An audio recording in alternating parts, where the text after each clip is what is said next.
All set? Good afternoon. Thanks for joining us. We have good news today. We are turning a page in our fight against the COVID virus. This page will be based more on empowering individuals and families in protecting themselves rather than based on government restrictions. We can do this because we are significantly declining the activity of the virus in our state. This is good news. Earlier today, Washington joined both Oregon and California in announcing a shorter timeline for lifting the mask mandate, including in our schools. So after March 11th, the vast majority of businesses and public spaces will be free of a mask mandate, and that includes our schools in the state of Washington. Here's why we're doing this. First, I want to show you our epi curve. If we can have the epi graph, please.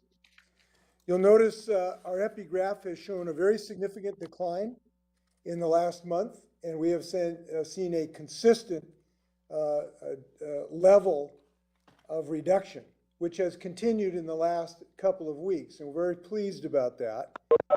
Obviously, the virus is still active in our state, but we are confident that that decline will continue, which allows us to make a decision today to accelerate the date when our mask mandate for schools will be accelerated. Okay, next slide, please. So now let's look at our hospitalizations. And our hospitalizations are coming up. Here they are. As we know, hospitalizations have followed the infection rate by some period of time, but they are also coming down quite dramatically. You'll note that where we are today at the far right of the chart, which is 147 for a 7-day rolling average, is still high relative to the other peaks we've experienced. But again, the rate of decline is very significant. And given the fact that this has been the pattern across the world, really, we are confident that we can accelerate our demasking protocols, if you will, going forward. So that is also good news. We want to again thank our folks in our hospitals who still are working very hard, because our hospitals are still very busy, and they're continuing to do really hard work, including getting more people who've been waiting on their elective surgery. So thank them. But we're happy that these numbers continue to come down. Okay, we can go forward. So we've continued to see cases going. We can take down the graph. We're also seeing hospitalizations decline in the last 2 weeks. This is important because we've continued to see this rate of decline, which has been important in our thinking on this. As you know, last Friday, the CDC released new guidance regarding masks, and that has had a significant impact across the nation, obviously. Our office and our Department of Health experts have now had a chance to look at the recommendations that they posited. And I think the CDC guidance reflects my view and our departments that we should be transitioning to a new phase in our efforts against COVID that particularly focuses more on our hospitalization rates. And obviously that's coming down sharply. And so this is why we've been able to loosen several of our requirements related to gatherings, vaccinations, and now masks. Now, the CDC presents 50 state data a little differently than we have been reporting our data. But today I'd just like to focus on the CDC's methodology and how it has moved our thinking. For 2 years, we have consistently relied on our state DOH data for the most accurate understanding of the pandemic in Washington state. But we've also considered CDC guidance as well in any new thinking on this subject. So let me just share what the CDC reports today for our state. The CDC sort of breaks up a combination of infection rates and hospitalization rates into 3 categories of activity: low, medium, and high. This shows our counties as the CDC would classify them today, with the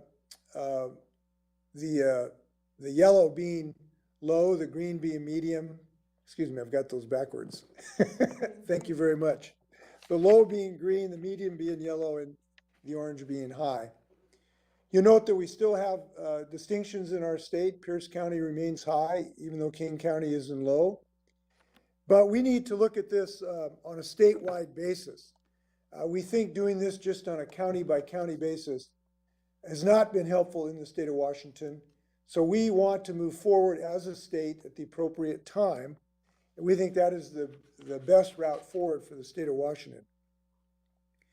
So we have good news that we're going to continue to see, I believe, rapid declines in cases and hospital admissions. We can take the graph down. Based on their data, I'm confident that March 11th, we will be out of the high-risk category as a state. And that's how we thought about this. So we believe we'll be out of that category where the CDC would recommend masks by March 11th.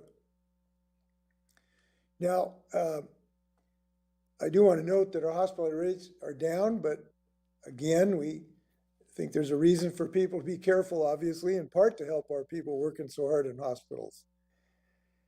We are still bouncing back from the Omicron surge, so we're ready to lift this mask mandate on March 11th.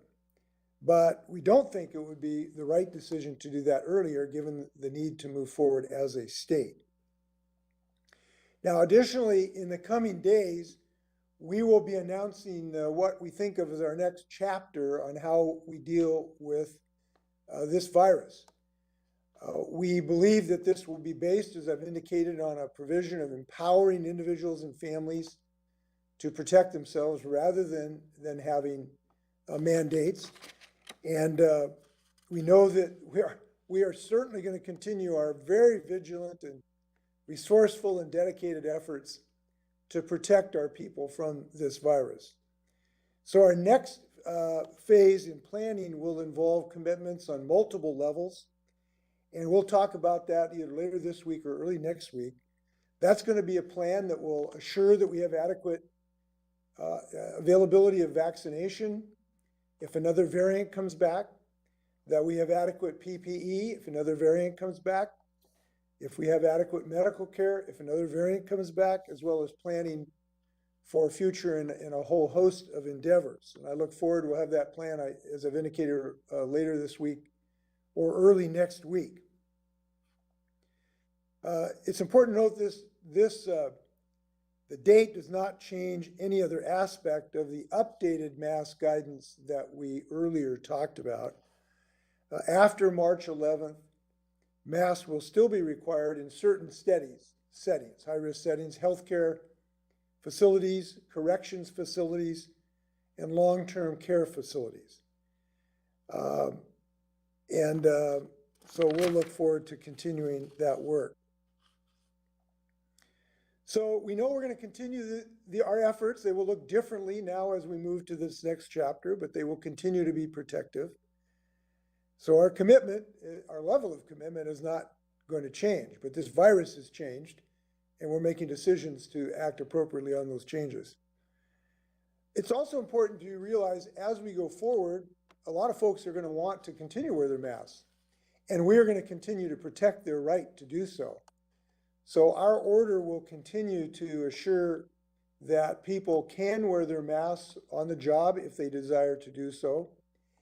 And importantly, students will be able to wear their mask should they and their parents desire them to do so. And I do note that because I do think it will be important for us to protect these children so they don't end up being teased about it if they do want to wear a mask. And I'm confident our educators will handle that with the compassion that they have to date. DOH actually will also issue some additional guidance for schools next week about safety protocols. And school districts can use these updates to prepare for safe classrooms in addition to the work that they've already been doing. Many employers also will have the right to make their own decisions in their workplace. So the state mandate will come to a conclusion. Employers will be able to make decisions for their work environments on their own decision making. So with that, I'd like to turn to Dr. Shaw for comments at this time. Dr. Shaw.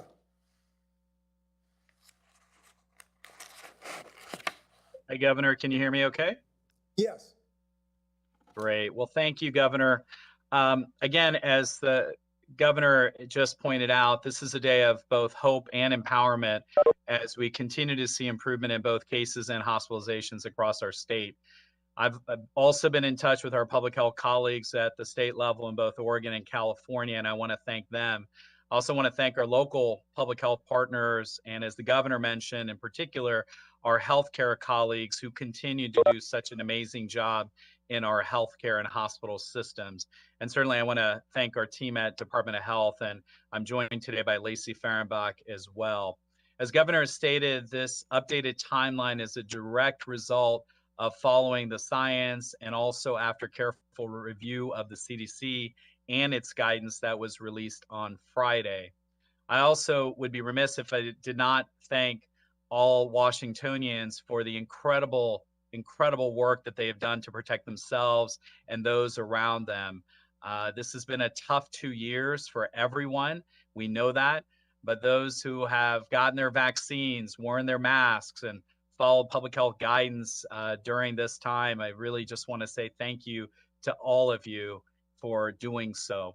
As we move forward, as Governor has mentioned, however, this is not a time to throw caution to the wind. Remember, the pandemic is not over. While we will no longer require masks in most places, we know a mask still offers protection. We also want to remember that as the state lifts our statewide requirements, local health jurisdictions, local health officers, and businesses have the right to enact their own policies related to masks as they see fit. So please, as we've been saying, these are safety measures, and please remember those safety measures.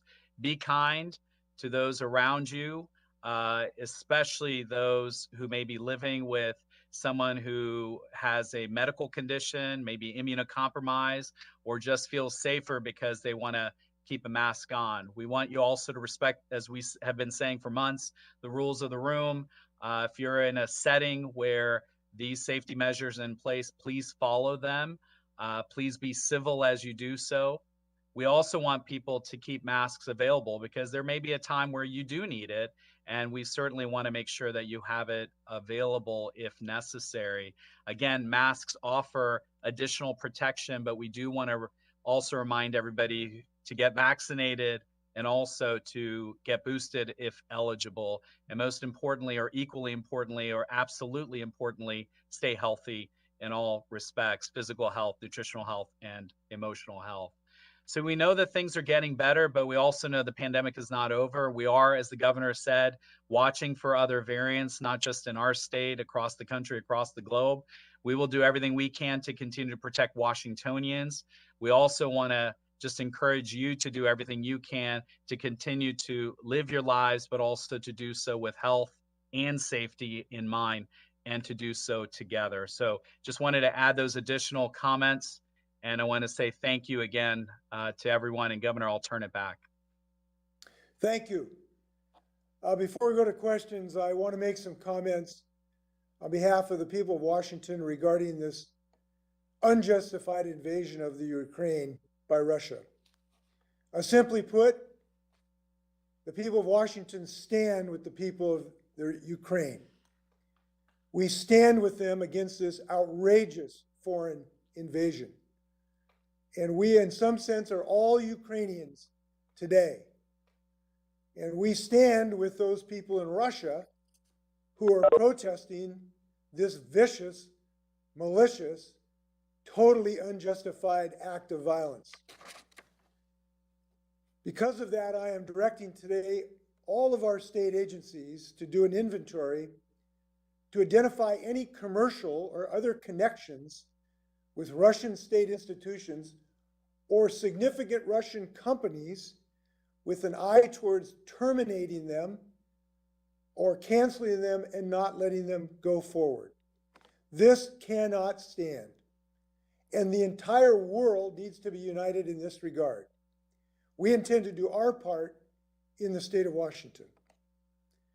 And I think everyone who understands the blessings of democracy ought to give thought to disassociating themselves with Russian entities at this time.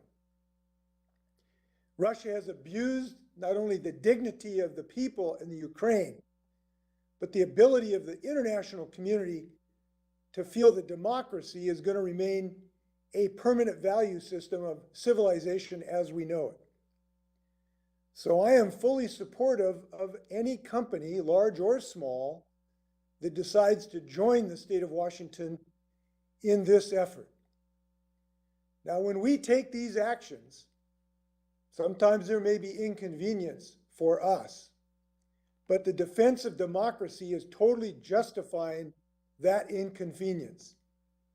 It is much better to have early, strong economic sanctions than it is to have delayed warfare. And we need to stop Vladimir Putin, starting today. We've all heard Ukraine President Zelensky's resolute call for the world to unite. And I know I'm not the only one who was touched very deeply by his voice and his personal courage. And I'm appreciative of President Biden's success uniting Europe and large parts of the world in this endeavor. And I will stand for any sanction that our federal government would like to visit upon Vladimir Putin. So if our state can put one brick in the wall around Putin, it'll be a good thing. And we intend to do all we can in this regard. Now, if folks wonder why I'm so passionate about this, I think one of the reasons is because our democracy has been under attack right here in our home country as well. Our democracy was attacked on January 6th. Our democracy is still under attack by those who continue to allege lies about our election results. And the people of the Ukraine were denied at one point assistance because of the defeated president that led to his first impeachment. So I guess what I'm saying is, I respect what the people of the Ukraine are doing on behalf of democracy because we're fighting for it too here in the state of Washington. So we're going to take the appropriate action to assist the world in this regard. With that, we have Deputy Secretary Lacey Fehrenbach also here. And with that, you may fire when ready, Gridley. Up first, we'll go to Rachel with AP. Go ahead, Rachel.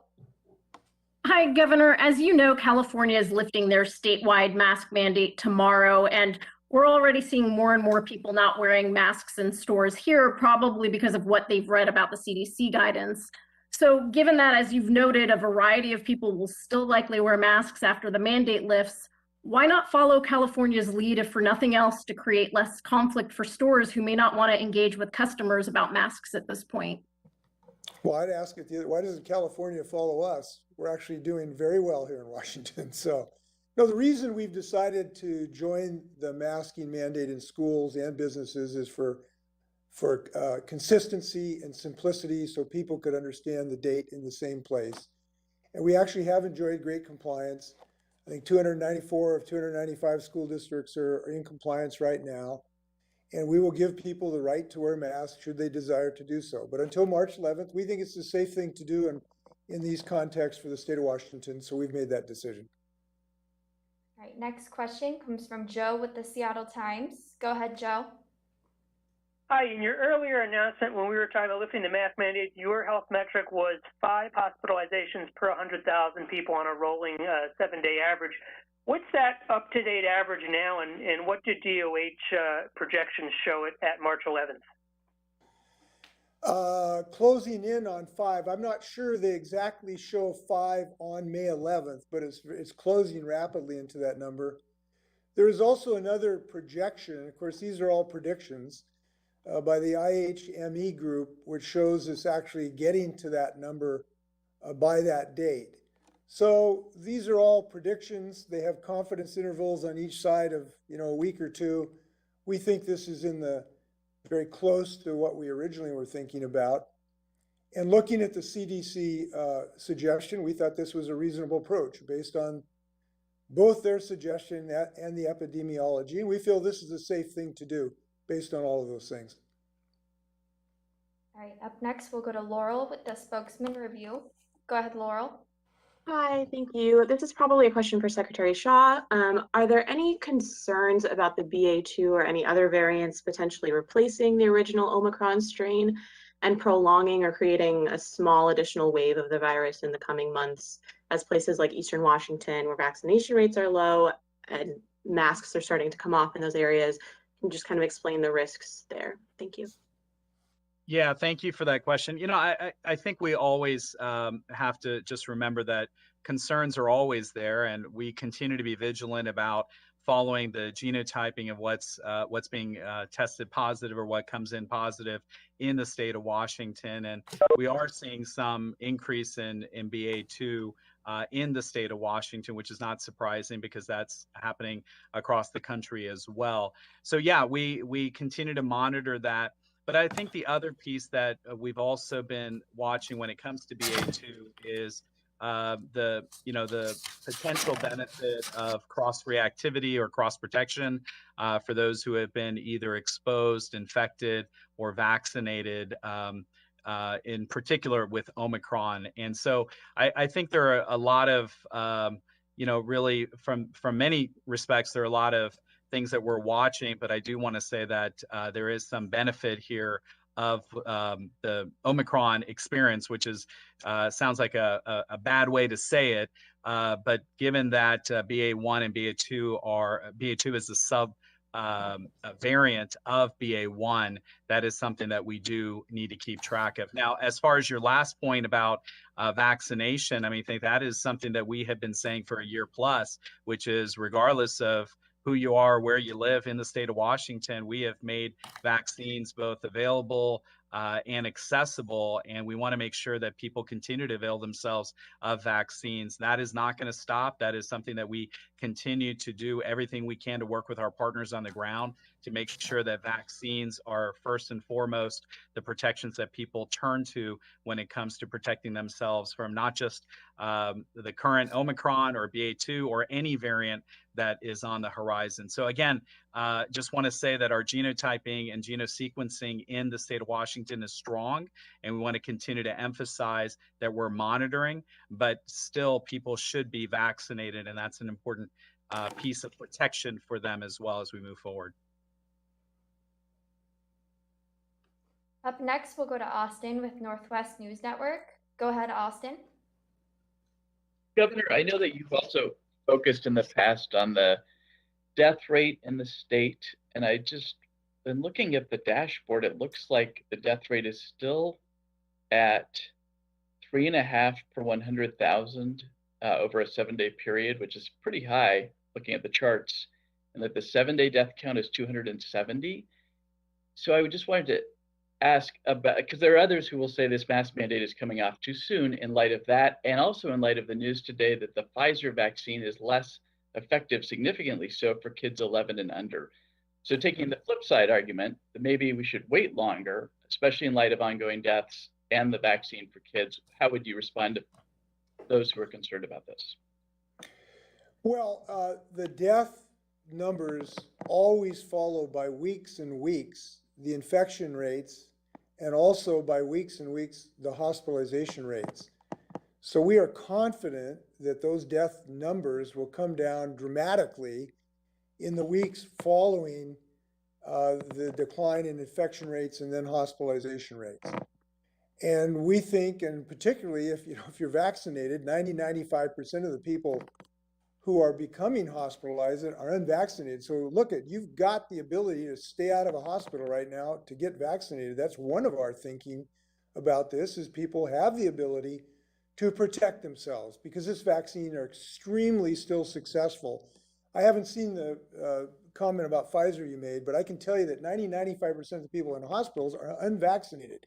So we know that these vaccines are extremely effective. By the way, that's a death number, not a hospitalization number. I think hospitalizations are closer to 80 or 88%, I believe. So we know the vaccines are tremendously effective. We know that the death rates are going to come down, but they won't come down for some period of time after the hospitalization rates come down, because as people typically go in and stay for weeks and weeks, unfortunately, till they pass. So that's the reason. We know they are going to come down. We might make a different decision if we didn't have high confidence in that regard. Up next, we'll go to Jerry. By the way, I've also, again, our death rate in the state of Washington is one of the lowest in the United States. And the decisions we've made have been different than other states. And it has kept the death rate very low relative to other states. So whatever it is today, it was 2 times higher in many, many states, unfortunately, because they did not take the measures that we took. So I would not make this decision if I didn't believe it was safe for the state of Washington, reasonably safe, given all the things concerned. The low infection rate, the declining hospitalization rate, the universal, almost universal access to vaccine, the increasing ability to have treatments after infection, the continuing ability to wear masks if people want to use them, which we are going to protect. All of those things, I believe that this is a reasonably safe thing to do, and I wouldn't do it otherwise. And I think people look at my record. I have not been shy about standing up for public health. It's saved tens of thousands of lives, but we've had a lot of controversy about this in our state. But I don't regret 1 second the lives we've saved. All right, next question comes from Jerry with the Everett Herald. Go ahead, Jerry. Thank you. Actually, 2 quick questions. One on COVID. Governor, does the next chapter you were talking about include ending the emergency declaration? And on the situation with Ukraine, if a company in Washington does disassociate itself, but in so doing loses revenue, are you prepared for the state to provide them support to make up for that loss? No, I don't have any plans for that right now. I think all of us and all of our entities of whatever organizations we belong to, from fraternal to athletic to artistic to corporate to state to local governments, have the potential to assist this international effort. And we have industries in our state that could have a role to play in this drama. And I would say it's going to be a lot worse for business if we end up in some type of armed conflict with Vladimir Putin, because he doesn't get the message that we are not going to let him go into Poland and Bulgaria and Hungary and Latvia and Estonia. He needs to get that message. And I believe every entity in the world ought to give him that message. So if it costs 1/10 of a percentage point for a business, that's a good investment right now in the long term. And so I'm going to support any business who wants to join the state of Washington in saying no to Russia. And we are saying no to Russia. We are not going to do business with you in the state of Washington, period, as long as you're in the Ukraine. Welcome their decision making, should they desire to think about it. Your first question was, Jerry? In the next chapter, does your next chapter include lifting the emergency declaration? Not in the near future, and I'll tell you why. There are some things that we still need to do in regard to this pandemic. Number one, we got to keep our hospitals safe. And that means we do need, for the foreseeable future, keeping the mask mandate in our hospitals to make sure they can continue to function. Nurses don't get sick, patients don't get sick. That's very important. We need the emergency order to allow us to continue that safety protocol for hospitals. Second, we need the emergency order to protect the ability of employees to wear a mask should they desire to do so. Last year, the legislature passed a law that allows employees to wear a mask if they desire to do so, but only as long as the emergency order is in effect. So that needs to continue. Third, we think it is also of assistance, at least right now, in the ability to get some federal funds of having that in place. So there's several things that we need to keep that as a tool in this response. But I would note that we have now removed, if you ask the common citizen, we've removed 95% of the things that people have found controversial. And that's because Washingtonians have been very responsible, doing things to protect themselves and their family members. And that's why we're in this position today. All right, next question comes from Shauna with McClatchy. Go ahead, Shauna. Good afternoon. My question, now with, lots more vaccination rates and the mask mandates being lifted soon, are there any plans to do more to get the restaurant and tourism industry moving again?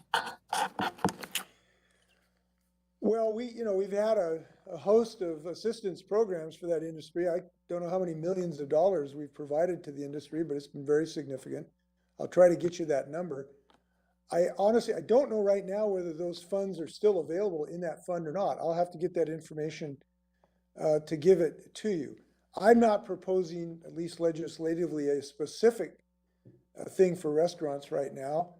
I'm glad we've been able to provide millions of dollars for help for them during these difficult times. And I'm glad we're in a position today to announce we are removing mask mandates in their businesses, last day, March 11th. So I'm glad to be able to say that. I know that that will help them. And I want to thank the restaurateurs who've been both creative and diligent in very, very difficult times. They have gone through holy heck, trying to keep their doors open during the darkest days of this pandemic. And the vast majority of them have done everything they can to comply with what we've asked of them. And because they have, we have been able to save thousands of lives. And I want to connect their efforts to saving lives. Usually we think nurses and doctors save lives. No. Restaurant owners who followed these hygiene requirements, they saved lives, tens of thousands of lives, by keeping our death rate low in the state of Washington. Our hats are off to them. Next question comes from Keith with Como. Go ahead, Keith. I heard you answer to Jerry's question, but Republicans are asking, they don't believe the numbers that you're using are really up to date. They believe that the metrics are already in place, that there's enough room now to reopen and have everything happen today. And they don't believe you need to continue with the emergency powers. Why not end that emergency today? Let them join you in all these decisions. And if you need another emergency, just call it. Well, I don't know what you're referring to, Keith. So if they want to sit down with me and look at the numbers, I'm hopeful. I'm very willing to talk with them. They're open, they're available. The numbers are the numbers. There's no question about this. They've always wanted to follow Donald Trump. That's the central problem here, who first said this was going to be over by Easter. Then he told us you can take horse deworming products, and has always diminished our ability, and who refused to help the state of Washington when I asked him to help. And the Republicans in this state have followed him and continue to follow him, and continue to refuse to stand up to his coup attempt. So, with all due respect, I will be happy to talk to them about the numbers. But we need this emergency order for the three reasons that I just articulated. We need it to protect hospitals so that people don't get sick from this still deadly disease by requiring masks in hospitals. We need it to protect employees. And apparently the Republicans don't care about employees who want to wear their masks. I do, because a lot of people in this state are still going to want to protect themselves by wearing a mask. Now, we have a difference of opinion with Republicans. We respect working people. Sometimes they don't. So I'm standing up for working people's ability to wear a mask. I am sorry they don't share that view. And third, we need it to be able to keep federal funds so we can get federal assistance rather than state tax dollars. So there's three reasons, but send them my way and I'll show them the numbers. Up next, we'll go to Steve with King 5. Go ahead, Steve.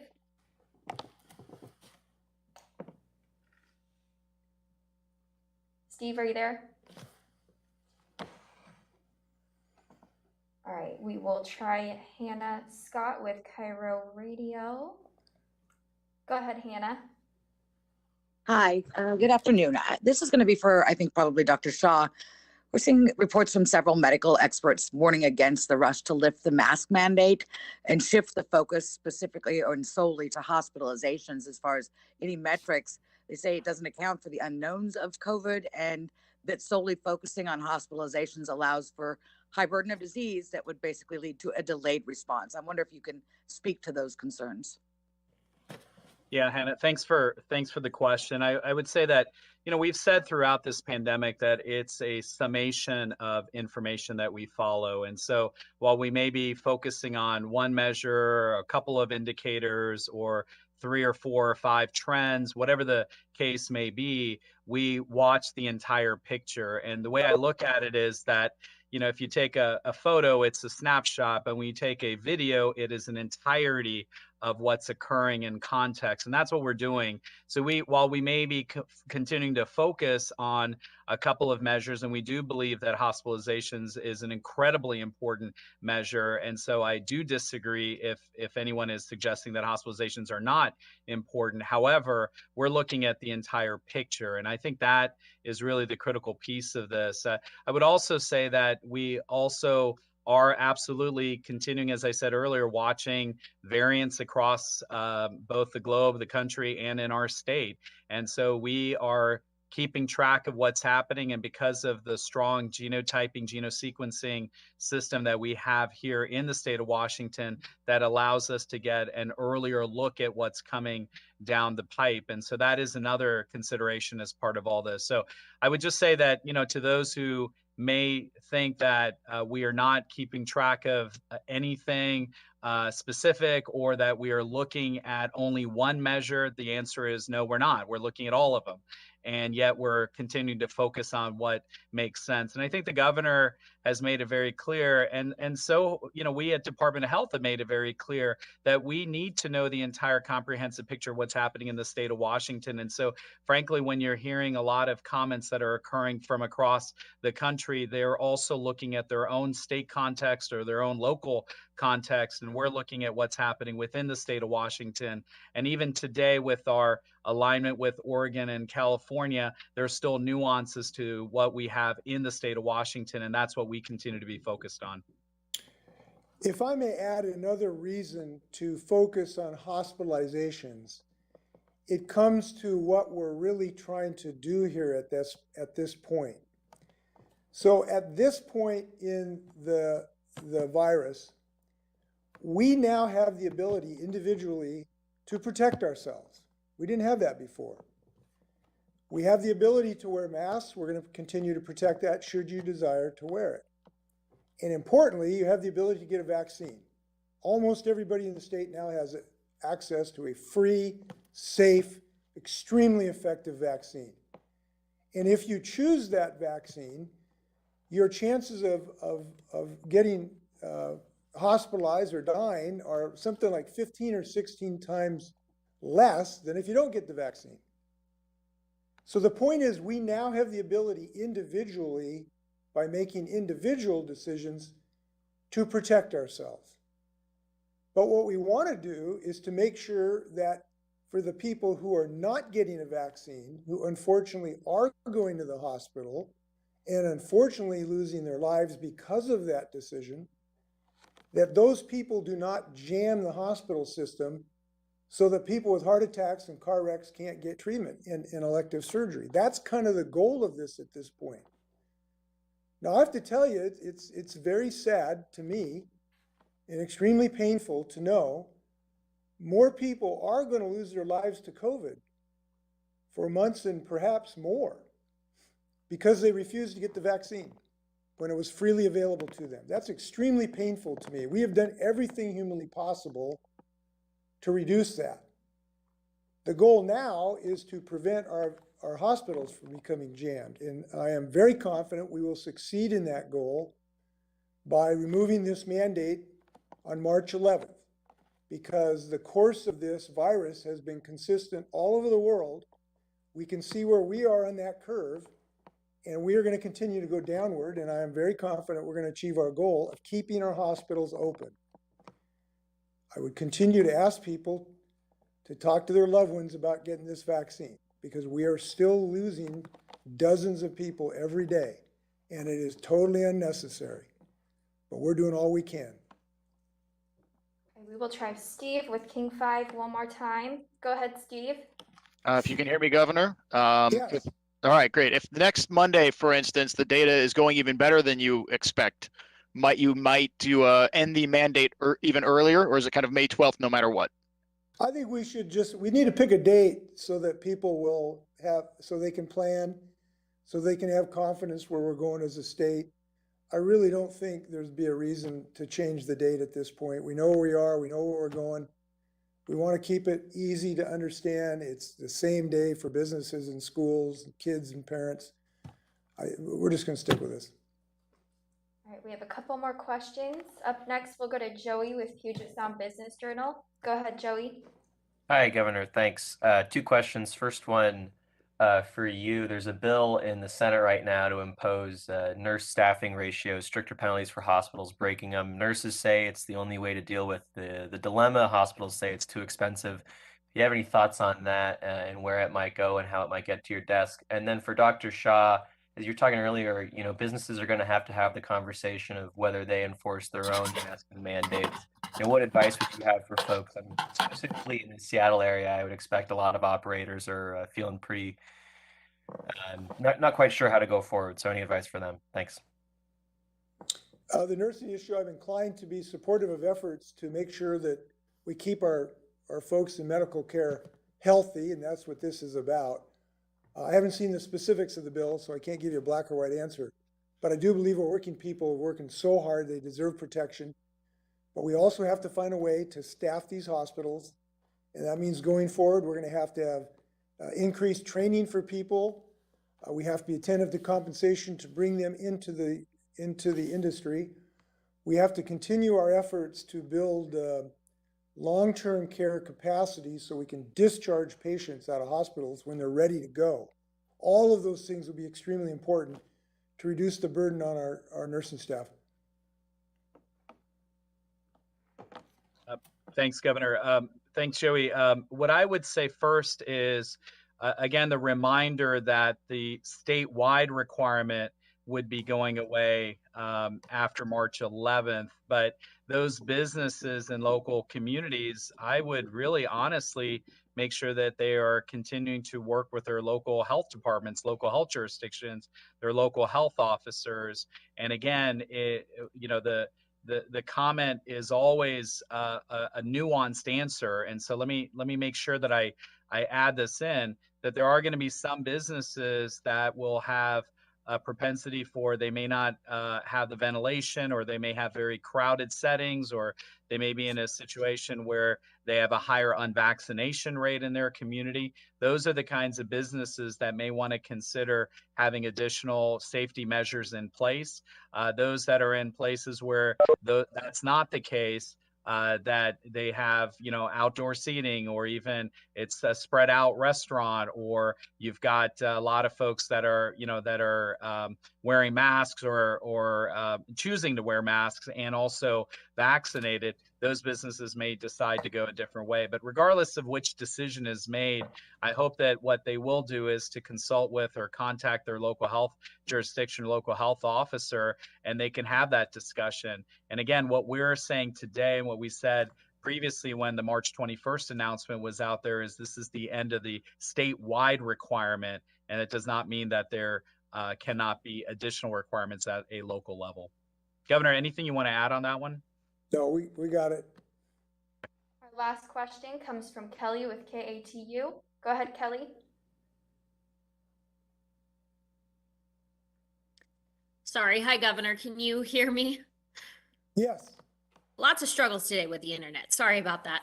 So one of the big questions, obviously to be a little bit reflective, we have been kind of in this position before where we saw numbers going down, where we had a little more relaxed rules, if you will, on the masks. And then we were right back with the Delta variant and having to mask up again. So going forward, can you kind of explain the process of what you guys are going to be doing, looking at those other variants, and also judging and making your decisions on mask mandating ever again? I think there's a lot of people out there who are a little bit nervous that come another month from now, we're going to be back to wearing masks and back to restrictions.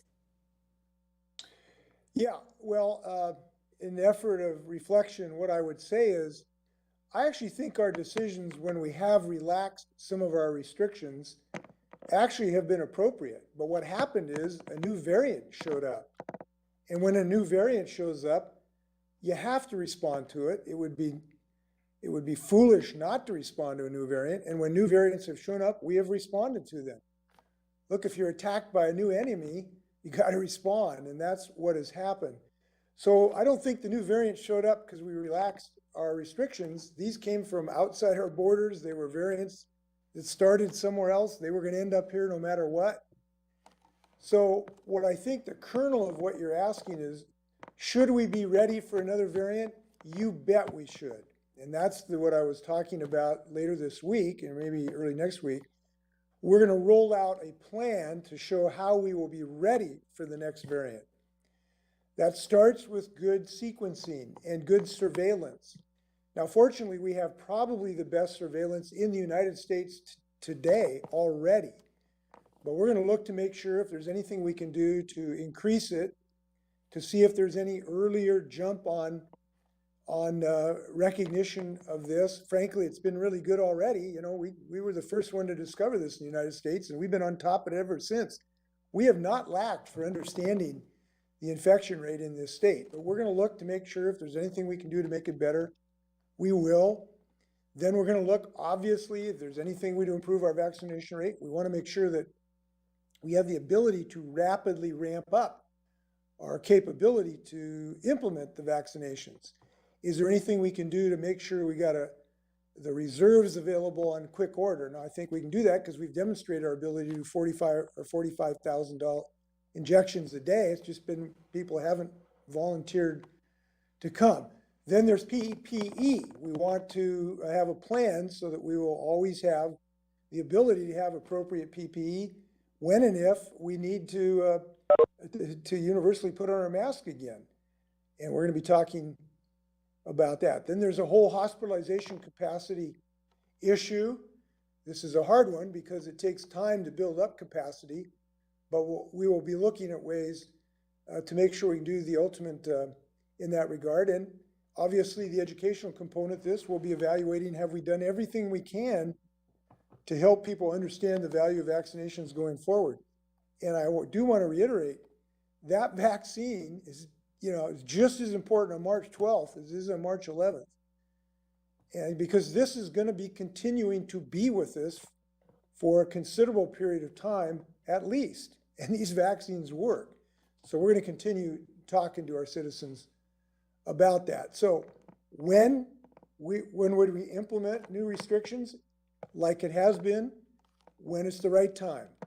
When the disease burden and the rate and the capacity of choking off our hospital system and is so dire that we have to have these restrictions, then we could again.